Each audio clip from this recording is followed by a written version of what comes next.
Elle souriait comme si c'était un matin tout à fait ordinaire.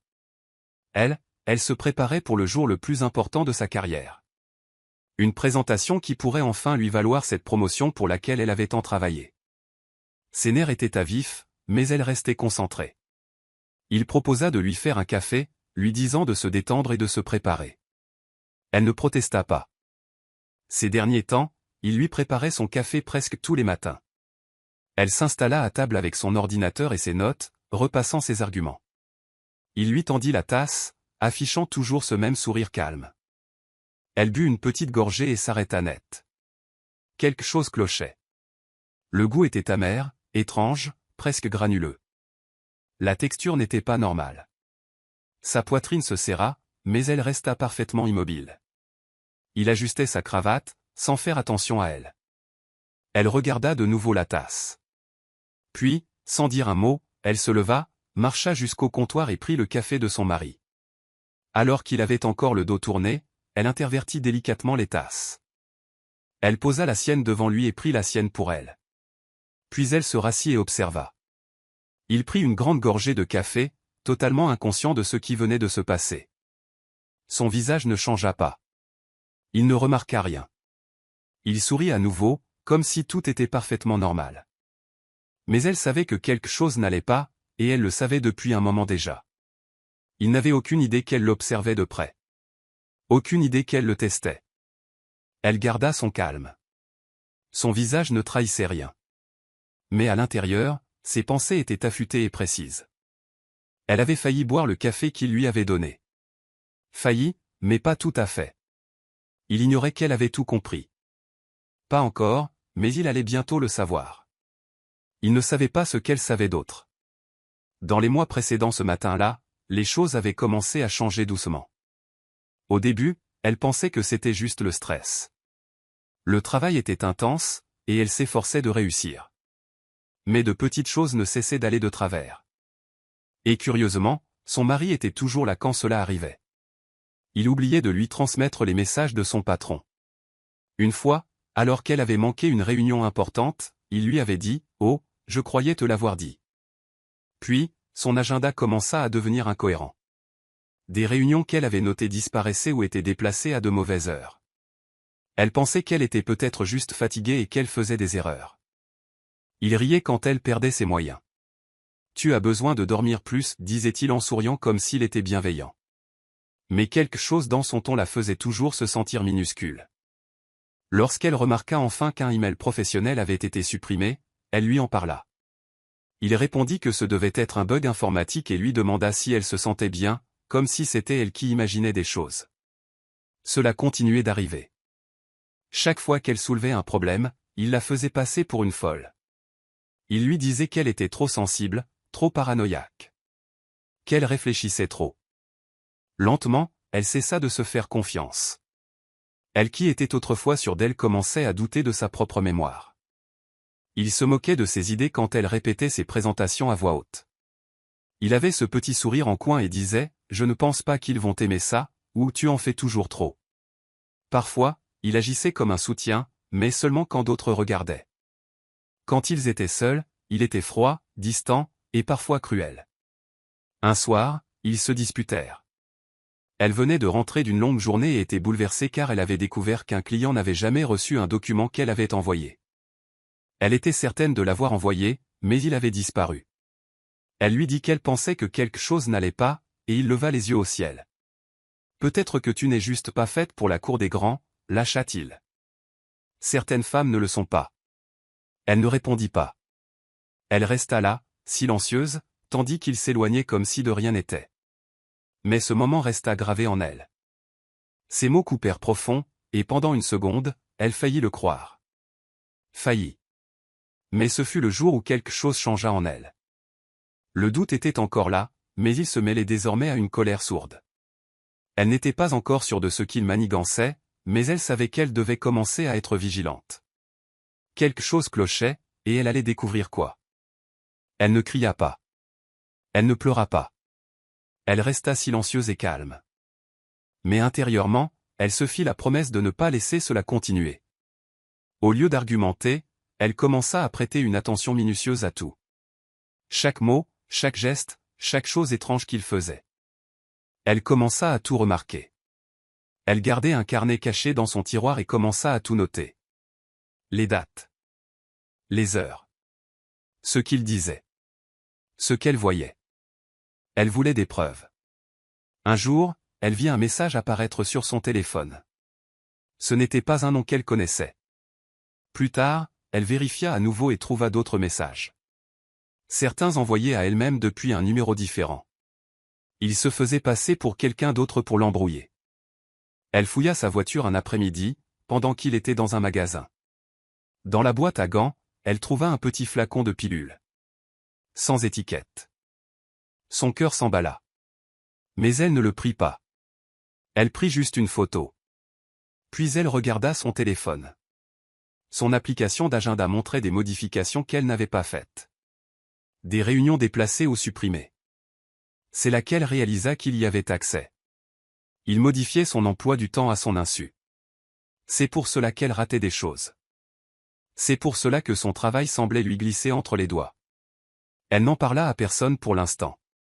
Elle voulait être sûre. Alors, elle acheta une petite caméra et la plaça dans la cuisine, là où personne ne pouvait la voir. Elle s'assura qu'elle fonctionnait et la laissa enregistrer. Quelques jours plus tard, elle fouilla le tiroir de son bureau et trouva des reçus d'hôtel.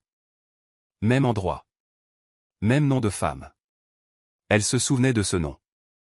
Une collègue. Quelqu'un qui avait dit un jour, « Si jamais tu le quittes, appelle-moi ». À l'époque, elle avait cru que c'était une blague. Maintenant, cela sonnait comme un avertissement. Elle ne pleura pas en voyant cela. Elle se sentit froide. Stable. Ce genre de calme qui vient quand on arrête d'espérer pour commencer à planifier. Maintenant, elle avait des preuves. Les messages. Les pilules. Les changements dans son agenda. La caméra. Les reçus d'hôtel. Elle savait ce qu'il faisait. Et elle savait qu'il aidait. Elle n'était pas encore prête à riposter. Mais elle s'en approchait. Tranquillement. Prudemment. Elle se préparait pour le moment où elle ferait enfin son coup. Un soir, elle lui dit qu'elle allait au yoga. Il hocha la tête, dit « Amuse-toi bien » et ne posa aucune question. Mais elle n'avait aucune intention d'aller au cours. Elle monta dans sa voiture et le suivit, conduisant lentement et gardant ses distances. Il ne remarqua rien. Il conduisit directement vers un hôtel à l'autre bout de la ville. Elle se gara quelques places plus loin et observa depuis sa voiture. Après quelques minutes, elle vit quelqu'un entrer dans le hall et le saluer. C'était une femme qu'elle connaissait. Quelqu'un de son propre bureau. Pas une amie. Mais quelqu'un qui agissait toujours de manière trop amicale. Cette femme qui avait plaisanté sur le fait de l'appeler si elle le quittait. À l'époque, cela semblait anodin. Maintenant, cela avait un tout autre sens. Elle resta là. À attendre. Son cœur battait la chamade. Mais ses mains ne tremblaient pas. Au bout d'un moment, elle vit la femme lui prendre le bras. Et ils montèrent ensemble. Elle ne les suivit pas. Elle n'en avait pas besoin. Maintenant, elle savait. Ce n'était pas juste une trahison personnelle. C'était quelque chose de plus grand. Au cours des jours suivants, elle commença à assembler les pièces du puzzle. Cette même femme avait participé à des réunions avec leur patron. Elle restait souvent tard. Elle avait toujours des raisons de parler travail qui n'impliquaient pas son propre poste. Les choses commençaient à prendre sens. Elle vérifia les vieux emails et messages. Elle se remémora des détails qu'elle avait balayés d'un revers de main. Puis elle chercha dans un dossier partagé du bureau et trouva quelque chose de choquant. Des messages que la femme avait envoyés à leur patron. Des messages privés pleins de mensonges sur ses performances à elle. Prétendant qu'elle manquait des délais. Qu'elle arrivait non préparée. Et qu'elle était difficile à vivre. Rien de tout cela n'était vrai. Son estomac se noua. Mais elle ne paniqua pas. Elle fit des captures d'écran. Elle sauvegardera tout. Puis elle vérifia à nouveau le téléphone de son mari pendant qu'il était sous la douche. Là, elle trouva un message de cette même femme. Il disait, si elle obtient cette promotion, on est foutus tous les deux. Ce fut le moment où tout devint clair. Ils travaillaient ensemble. Il sabotait son emploi du temps et sa confiance en elle. l'autre femme nourrissait leur patron de mensonges. Ce n'était pas juste une infidélité. C'était un plan pour ruiner sa carrière. Sa colère brûlait, ardente. Mais elle garda un visage de marbre. Pas de cris. Pas de larmes. Elle ne laissa aucun d'eux la voir s'effondrer. Elle savait que la meilleure vengeance n'était pas bruyante. Elle était intelligente, silencieuse et définitive. Maintenant, elle avait leur mobile. Maintenant, elle avait des preuves. Et bientôt, ils regretteraient tous les deux d'avoir pensé qu'elle ne découvrirait rien. Elle savait qu'il était temps de le tester. Elle devait en être sûre, une bonne fois pour toutes. Alors elle élabora un plan. Elle lui dit qu'elle avait une dernière réunion pour la promotion. C'était important, disait-elle. Tout se jouait là-dessus. Il hocha la tête et lui souhaita bonne chance. Il fit semblant de s'en soucier, comme toujours. Elle passa la soirée à tout préparer. Elle nettoya son bureau. Sortit ses notes. Et prépara même les vêtements qu'elle porterait le lendemain matin. Elle voulait que tout paraisse réel. Elle ouvrit son ordinateur et tape un message pour elle-même. Puis le laissa sur l'écran. La note disait « Grand jour demain. Restez vive. Pas d'erreur. Interdit d'être fatigué ou dans le brouillard. » Elle s'assura qu'il puisse le voir.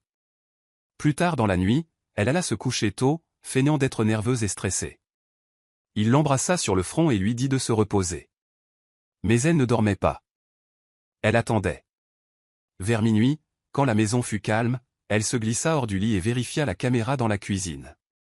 Ses mains étaient froides, mais stables. Elle visionna l'enregistrement plus tôt dans la soirée. Il était là, se déplaçant dans la cuisine comme si tout était normal. Il avait l'air calme, décontracté. Puis il ouvrit le placard, sortit le pot de café moulu et le posa sur le comptoir. Elle regarda attentivement. Il sortit un petit sachet de sa poche et vida soigneusement quelque chose dans le pot. Puis il utilisa une cuillère pour mélanger, lentement, s'assurant que tout se fonde. Elle mit la vidéo en pause. Elle avait la nausée, mais n'était pas surprise. Il l'avait fait, tout comme elle le craignait. Il pensait être malin. Il pensait qu'elle le boirait et perdrait sa concentration. Peut-être même qu'elle manquerait sa réunion. Il avait déjà fait ça avant. La faire se sentir mal, confuse, fatiguée. Mais cette fois, elle avait la preuve. Elle sauvegardera la vidéo et cacha la carte mémoire en lieu sûr. Puis elle retourna au lit et ferma les yeux. Elle ne dormit pas beaucoup, mais elle n'en avait pas besoin. Son plan fonctionnait. Il ne savait toujours pas qu'elle l'observait. Il croyait toujours qu'elle lui faisait confiance. Au matin, il lui ferait son café comme d'habitude. Et cette fois, c'est lui qui le boirait. Elle était prête pour la suite. Le matin arriva. C'était le jour de la fausse réunion. Elle se leva tôt et s'activa dans la maison comme si elle était pressée. Elle joua la nervosité et ne cessa de regarder l'heure. Il remarqua et dit « Ne t'inquiète pas, je vais te faire ton café. » Elle hocha rapidement la tête, prétendant être trop occupée pour répondre. Il entra dans la cuisine et commença à le préparer, comme il le faisait toujours. Elle observa depuis le couloir, restant silencieuse. Son cœur battait vite, mais son visage restait calme. Il lui apporta le café et posa la tasse sur la table. Elle le remercia sans lever les yeux, jouant la distraction. Elle attrapa son sac et fit semblant de chercher ses dossiers. « Je vais être en retard, dit-elle à voix haute, juste pour qu'il l'entende. » Alors il sortit de la cuisine un instant. C'est à ce moment-là qu'elle fit l'échange. Elle s'approcha, prit les deux tasses, et plaça calmement la sienne devant lui et la sienne devant elle. Elle le fit rapidement, sans hésitation. Puis elle se rassit comme si de rien n'était. Il revint quelques secondes plus tard et prit une gorgée de café. Elle l'observa attentivement, mais il ne remarqua rien. Il pensait que tout se passait comme prévu, mais c'était elle qui avait le contrôle maintenant. Quelques minutes plus tard, il commença à changer. Ses paroles devinrent plus lentes. Il semblait confus et fatigué. Il laissa tomber son téléphone une fois, puis le ramassa et fixa l'écran comme s'il ne savait pas ce qu'il faisait. Elle attendit qu'il soit bien atteint. Puis elle prit doucement son téléphone et le déverrouilla. Il l'avait laissé ouvert. Elle alla dans les messages et ouvrit la conversation avec l'autre femme. Puis elle tapa un court message. Elle y a cru. Elle ne se souviendra de rien. Puis elle l'envoya. Après cela, elle se dirigea vers la caméra qu'elle avait cachée plus tôt et l'alluma. Elle commença à le filmer. Il bafouillait maintenant, clignant lentement des yeux, luttant pour rester assis droit. Il essaya de parler mais les mots sortaient de travers. Elle ne dit rien. Elle le filma simplement. C'était ce dont elle avait besoin. Une preuve claire de ce qu'il avait fait et de ce qu'il avait planifié. Tout se mettait en place. Il avait essayé de la détruire.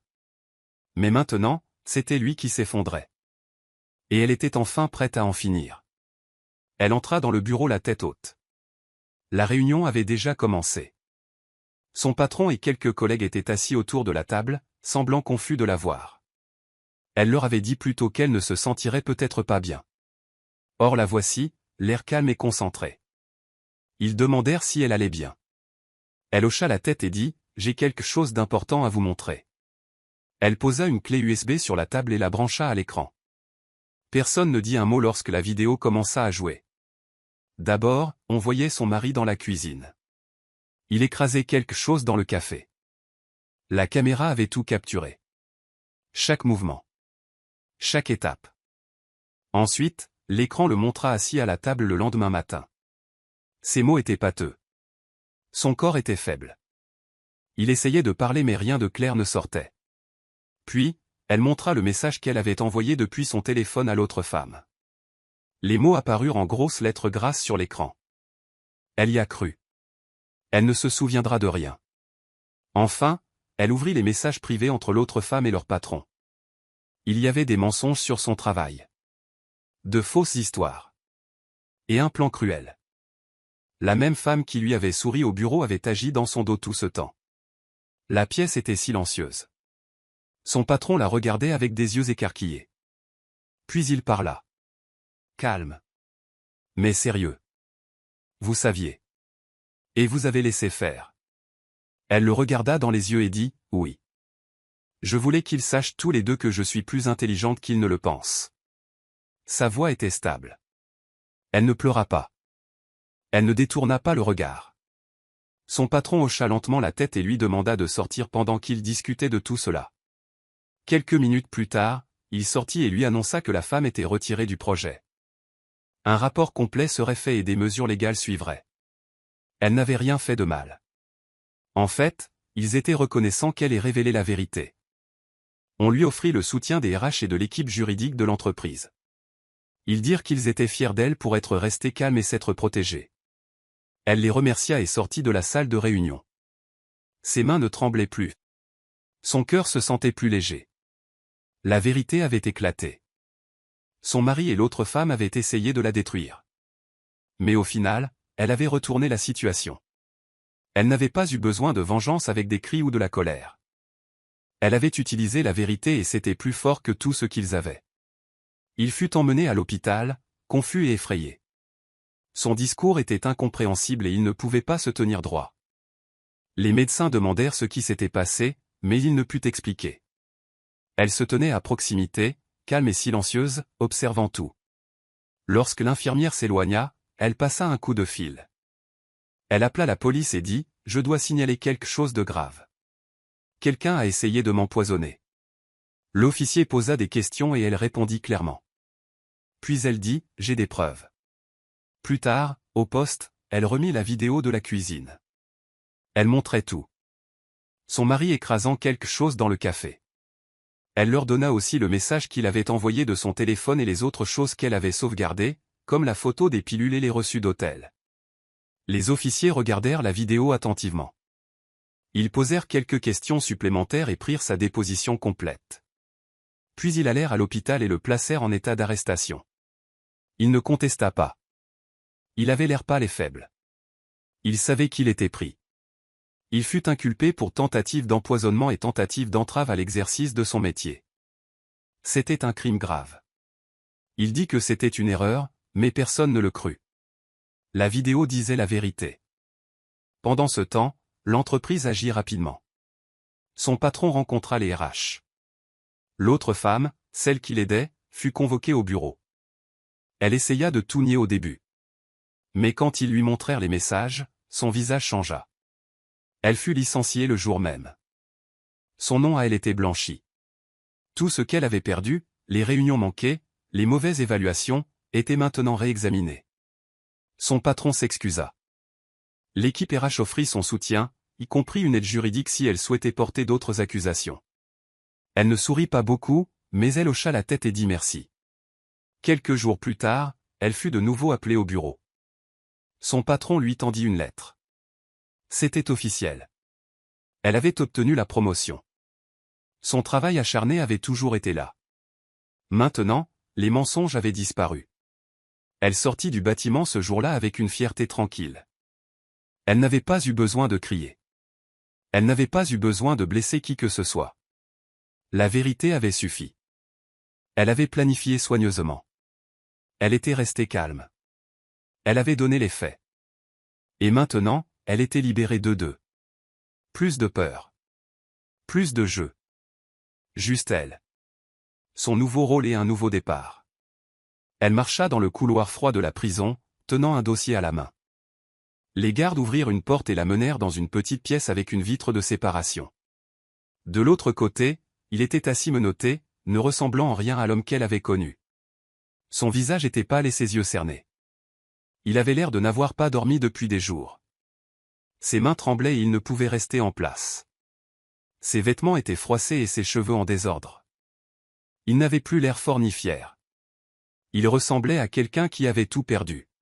Quand il la vit, ses yeux s'écarquillèrent. Il ouvrit la bouche comme s'il voulait dire quelque chose. Mais aucun mot ne sortit. Elle n'attendit pas. Elle s'assit, posa le dossier sur la table et décrocha le téléphone pour parler à travers la vitre. Il tendit lentement la main vers le combiné de son côté. Sa main tremblait alors qu'il le portait à son oreille. Elle le regarda droit dans les yeux et dit, « La prochaine fois, ne sous-estime pas la femme que tu as épousée. » Puis elle poussa le dossier vers la vitre. À l'intérieur se trouvaient les papiers du divorce et les documents pour la garde complète. Tout était prêt. Il n'avait plus qu'à signer. Son visage changea. Il parut encore plus petit maintenant. Ses yeux se remplirent de peur et de regret. Mais elle ne s'en souciait plus. Elle avait vu assez de mensonges. Assez de jeux. Elle lui avait donné des chances auparavant. Mais maintenant, c'était fini. Elle se leva sans attendre qu'il parle. Le téléphone cliqueta quand elle le reposa. Elle ne se retourna pas. Elle sortit de la pièce d'un pas calme. Les épaules droites et l'esprit clair. Les gardes fermèrent la porte derrière elle. Dehors, le soleil brillait mais le vent était piquant. Elle prit une profonde inspiration. C'était fini maintenant. Elle l'avait affronté. Lui avait montré la vérité. Et était partie selon ses propres termes. Il n'y avait pas de larmes. Plus de colère. Juste la paix. Elle monta dans sa voiture et posa le dossier sur le siège passager. C'était plus que du papier. C'était la preuve qu'elle avait repris sa vie en main. Elle n'était plus la femme silencieuse qu'il pouvait contrôler. Elle était forte. Lucide. Et elle en avait fini avec lui. Il allait rester en prison. À réfléchir à ce qu'il avait fait. Et elle avancerait. Plus de mensonges. Plus de faux semblants. Seulement la liberté, la vérité et un nouveau commencement. Elle n'avait pas besoin de ses excuses. Elle avait tout ce dont elle avait besoin. La lumière du matin traversait la fenêtre de son nouvel appartement. L'endroit était calme. Paisible. Et plein d'air frais. C'était petit mais chaleureux. Et surtout, c'était à elle. Pas de tension. Pas de peur. Juste le calme. Elle se tenait dans la cuisine. Faisant doucement couler du café. Ses mouvements étaient doux. Elle ne se pressait pas. Elle versa l'eau chaude sur la mouture fraîche. Inspirant l'odeur riche. C'était la première fois depuis longtemps que le café ne la rendait pas nerveuse. Cela semblait sûr à nouveau. Sa meilleure amie était assise sur le canapé et la regardait avec un doux sourire. « Tu as l'air différente, dit-elle gentiment. Plus légère. » Elle se tourna et hocha la tête. « Je me sens différente. » Son amie se pencha en arrière. « Alors, demanda-t-elle. Comment prends-tu ton café maintenant ? » Elle fit une pause. Prit la tasse et regarda le liquide sombre. Puis elle sourit. Pas le faux sourire qu'elle avait utilisé pendant des mois. Mais un vrai, qui atteignait ses yeux. Corset, dit-elle. Sans sucre. Comme moi maintenant. Elles rirent toutes les deux. Mais ce n'était pas bruyant ou sauvage. C'était doux et plein de sens. Elle s'assit près de son ami, tenant la tasse à deux mains. La chaleur envahit ses doigts. Et cette fois, cela lui apporta du réconfort au lieu de la peur. Elle prit une gorgée. Et c'était parfait. Fort. Riche. Et vrai. Rien n'y était caché. Rien ne se tramait dans son dos. Elle regarda autour de son nouvel endroit. Les cartons étaient encore à moitié faits. Et les murs étaient nus. Mais cela n'avait pas d'importance. Cela ressemblait déjà plus à un chez-soi que l'ancienne maison ne l'avait jamais été. Personne n'était là pour la contrôler. Personne ne surveillait ses moindres faits et gestes. Elle n'avait pas à faire attention à ses mots ou à douter d'elle-même. Elle était libre de respirer, de parler et simplement d'être. La route avait été longue et douloureuse. On avait douté d'elle, on l'avait trompée et blessée. Mais elle avait tout affronté. Elle était restée silencieuse quand il le fallait et avait agi quand le moment était venu. Maintenant, elle était en sécurité. Elle était respectée. Elle était plus forte qu'elle ne l'avait jamais été. Son ami leva sa propre tasse et dit : Au nouveau départ. Elle leva la sienne aussi. À la vérité. Puis elle s'adossa au canapé, ferma les yeux un instant et s'autorisa à se détendre. Pour la première fois depuis des mois, il n'y avait aucune pression. Seulement la paix et du vrai café. Pensez-vous qu'elle a eu raison de laisser les choses se dérouler ainsi et de les exposer publiquement ? Ou aurait-elle dû gérer cela en privé et partir discrètement ? Dites-moi ce que vous auriez fait dans les commentaires. Je suis vraiment curieux d'avoir votre avis. Et si vous aimez les histoires à rebondissements comme celle-ci, n'oubliez pas de vous abonner et d'activer la cloche pour ne rien rater des prochaines histoires à suspense.